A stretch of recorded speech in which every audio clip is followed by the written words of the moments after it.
So may katanungan po ang isa nating kagulong kung pwede daw ba ang 2 drivers sa isang car para salitan.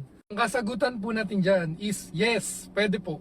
Kung onboarded na po ang inyong sasakyan at magdadagdag na lang po kayo ng driver, ito po ang mga requirements. ORCR ng inyong sasakyan, PA or CPC mula sa LTFRB, Professional Driver's License, PAMI o tinatawag na Passenger Insurance, at NBI or Police Clearance. Download lamang ang InDrive app, pumunta sa driver panel, and i-upload ang mga requirements na yan. Maghintay lamang po ng 24 to 48 hours bago tayo ma-activate. Make sure po na hindi expired ang ina-upload ng mga dokumento.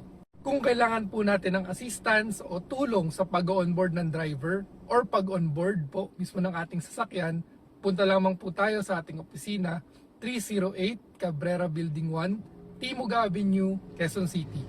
Drive safe mga kagulong, ingat!